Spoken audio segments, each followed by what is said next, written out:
Rasa trauma yang besar, ribuan pengungsi memilih bertahan di posko pengungsian. Sejak awal mengungsi, mereka belum berani pulang ke rumah masing-masing.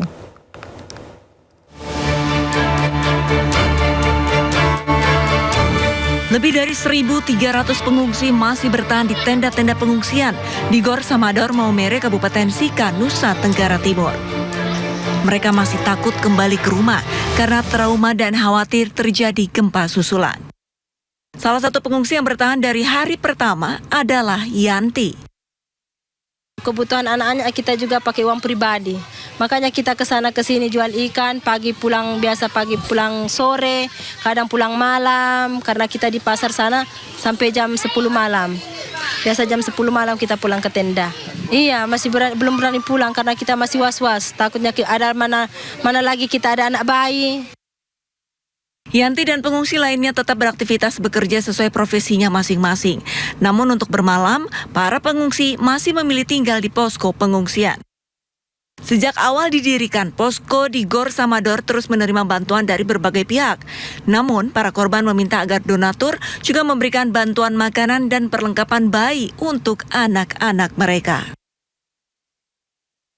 Perlunya perhatian dari pemerintah terkait dengan seperti apa penanganannya nanti terhadap korban-korban gempa khususnya di Kabupaten Maumere ini, terlebih untuk kebutuhan pengungsi, kemudian juga untuk rehabilitasi dan juga mungkin pembangunan serta renovasi bagi rumah-rumah mereka yang hancur akibat gempa yang terjadi beberapa waktu lalu. Dari Kabupaten Maumere, Nusa Tenggara Timur, Muharlin Muhammad Hoirudin Ainis melaporkan. Pasca gempa magnitudo 7,7 mengguncang NTT, tim kemanusiaan Indonesia menembus daerah terisolir yang belum mendapat bantuan di Kabupaten Manggarai, Nusa Tenggara Timur. Untuk menembus daerah terisolir, relawan harus melewati jalur laut mendistribusikan bantuan.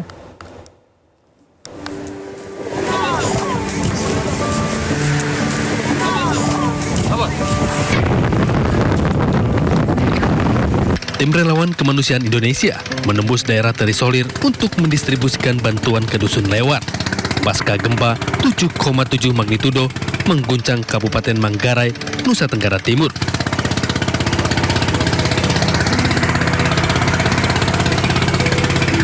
Dengan keterbatasan jalur akses, relawan harus menggunakan perahu untuk mendistribusikan bantuan sebanyak 500 kg bahan pokok untuk warga terisolir. Penerima manfaat dari bantuan tim kemanusiaan ini sebanyak 600 jiwa. Mudah-mudahan nanti ada donatur-donatur yang bisa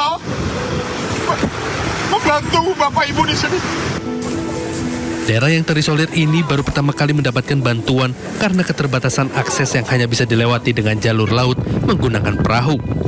Teman-teman, tidak semua bantuan itu melewati jalan darat. Nah, kita akan menggunakan perahu. Mudah-mudahan bantuan ini bisa tiba dengan selamat dan bisa membantu saudara-saudara kita terdampak bencana gempa bumi. Selain itu, warga Dusun Lewar berterima kasih atas kepedulian dan bantuan terhadap Dusun Lewar yang terisolir akibat akses yang hanya bisa dilalui jalur laut.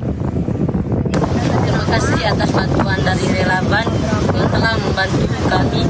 Terkhususnya kami mensulikan bantuan khusus, bantuan air minum, sudah itu penerangan listrik,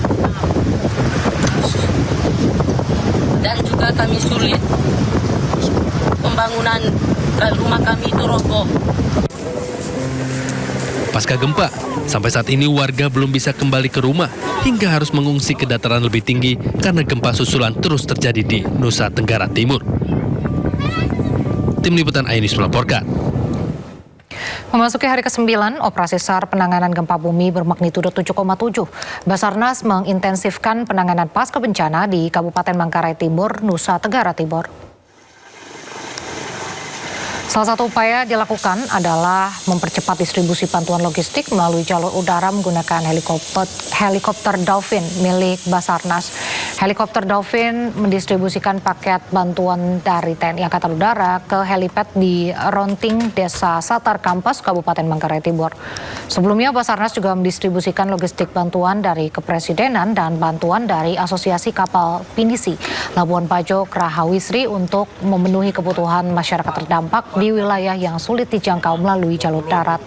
Helikopter Dolphin Basarnas bertolak dari Bandara Komodo juga mengangkut personil untuk memperkuat dan melakukan pergantian tim yang bertugas dalam operasi SAR di Manggarai Timur.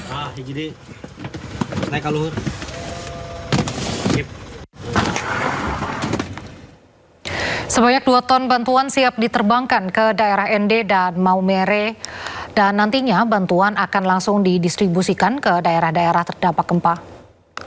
Insya Allah 2 pesawat ini akan berangkat menuju ke ND dan Maumere. Masing-masing pesawat membawa berat barang sekitar 1.000 atau 1 ton. Sehingga total pagi ini kita berangkatkan 2 ton menuju ke ND dan ke Maumere. Setelah itu, setelah sampai di ND dan Maumere, personil kami yang ada di posko Aju sudah standby dan siap mendistribusikan ke tempat-tempat tujuan. Yang kami masukkan tujuan adalah sasaran atau lokasi-lokasi yang memang terdampak bencana atau gempa yang kemarin terjadi di Flores, kira-kira 7,7 skala Richter, dan ini lokasi ini memang kami pilih yang terdampak cukup. Pemirsa, seorang relawan gempa Nusa Tenggara Timur meninggal dunia diduga akibat kelelahan saat menyalurkan bantuan. Jenazah korban dibawa tim SAR menggunakan helikopter menuju Bandara Labuan Bajo untuk diterbangkan ke Jakarta.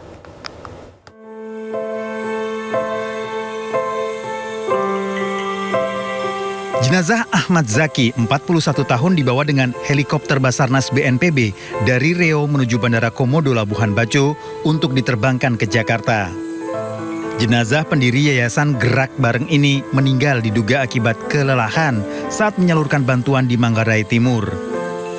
Ahmad Zaki meninggal di Desa Satar Padut, Lembah Leda Utara, Manggarai Timur sekitar pukul 14 waktu Indonesia Tengah saat menuju masjid untuk menyerahkan bantuan. Namun di tengah perjalanan, Zaki yang menyetir mobil mengaku lelah dan 2 temannya menolong.